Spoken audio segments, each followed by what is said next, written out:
All right, let's dive into a world that is truly unlike any other, one that comes straight from the brilliant mind of author Derya Darine. We are about to crack open the pages of Düşünceler Gumusu, which translates to The Treasure of Thoughts. And trust me, this is way more than just a fantasy novel. It's a really moving story about what it means to be different, and about the incredible hope that can blossom in the most unexpected places. Those who come into the world upside down, inside out. This one line, wow, it just gets right to the very heart of this book. It's basically asking you to see the world not as it is, but through the eyes of a boy who just doesn't fit in anywhere. A boy who is beautifully and, yeah, complicatedly different. So who is this boy?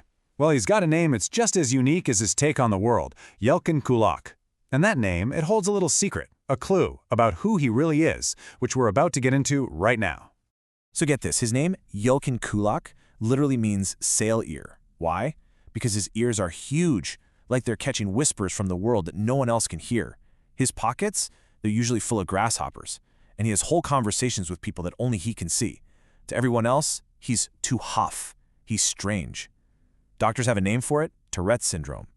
And because of all this, he's a target for bullies, and his life is, well, it's not easy. But here's the thing. In this lonely, pretty confusing world of his, Yelkenkulak isn't completely alone. He has a secret companion, a friend with an amazing mustache who happens to be imaginary. His friend, Palabıyık. Palabıyık is constantly feeding Yelkenkulak these strange, wonderful bits of trivia he calls olgular, or facts. And these aren't just random tidbits. For Yelkenkulak, they are like a shield against a world that just doesn't make sense. He writes every single one down in a little notebook. Fact 1, elephants cannot jump. Fact 2, butterflies taste with their feet. These facts are his comfort, his structure. They're his anchor in the storm. But you know how it is in stories like this. That fragile little world he's built for himself, with his facts and his imaginary friend, it's all about to get shattered by a reality so harsh, no fact in his notebook can possibly explain it away. And it happens with just a few words from his father, words that hit him like a punch to the gut. Your mother, she is very sick. In that one single moment, nothing else matters. The bullies, his own weird habits, it all just disappears. The one person who was his true anchor in the real world, she's in danger. So what can a boy who talks to the air and keeps grasshoppers in his pockets possibly do when faced with something so huge, so tragic? What happens when the real world becomes scarier than any of his own quirks? And this is where the real adventure kicks off. Palabıyık gives him one single tiny spark of hope, a legend about the treasure of thoughts. It's a mythical prize hidden away in a lost world, and it's said to have the power to grant any wish. And for Yelkenkulak, that treasure means only one thing, healing his mother. So for this impossible goal, Yelkenkulak makes the toughest choice of his life. He decides to leave everything he's ever known behind just to chase a myth. He and Palabıyık escape into the middle of a raging storm, a night that's just as chaotic as the journey they're about to start. And out there, in the heart of that tempest, they find their ride, an ally as wild and untamed as the weather itself, Fırtına. Now, Fırtına is no ordinary horse. His name literally means storm, and boy does he live up to it. He's got eyes like fire, a mane as black as coal, and a pretty ferocious temper. But most importantly, he has wings. Wings that are powerful enough to fly them to the lost world in the sky. But this magical world they're soaring into is no paradise. It's a realm that's ruled by a really ancient and very dangerous power. This is a world ruled by a name so powerful that even whispering it brings danger. It's the name of the god of music and the tyrannical ruler of this entire lost land. Muses. And Muses doesn't rule alone.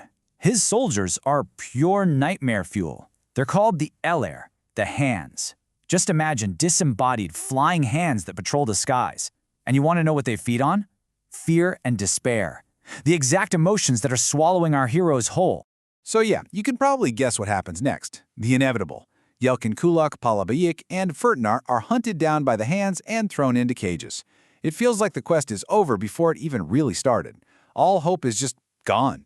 But right when he's at his absolute lowest, in the deepest pit of despair, he hears a mysterious whisper.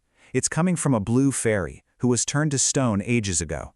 And she gives him two simple words that will change absolutely everything. Yaşama yakala, catch life. And this is the moment, you guys. This is where Yelkenkulak, the strange kid, becomes a hero. He doesn't use his fists. He uses that unique mind of his. He whispers a simple little rumor that one of the hands is the biggest and the best, and their own massive egos do the rest. As chaos breaks out, he grabs a fallen feather from Furtina's wing, uses it like a key on a magical door, and they make a run for it. They get their freedom, but it comes at a terrible, terrible cost. Because their escape, it isn't clean. In that desperate flight, their little group is completely shattered. And the path forward just vanishes. I mean, just try to put yourself in his shoes for a second.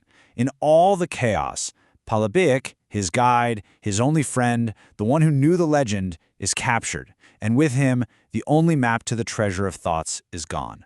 So they're free, but they're totally lost in a very hostile world. And just when you think things could not possibly get any worse, bam, a magical storm just tears through the sky, ripping Yelkenkulak right off Furtina's back and throwing them in completely opposite directions.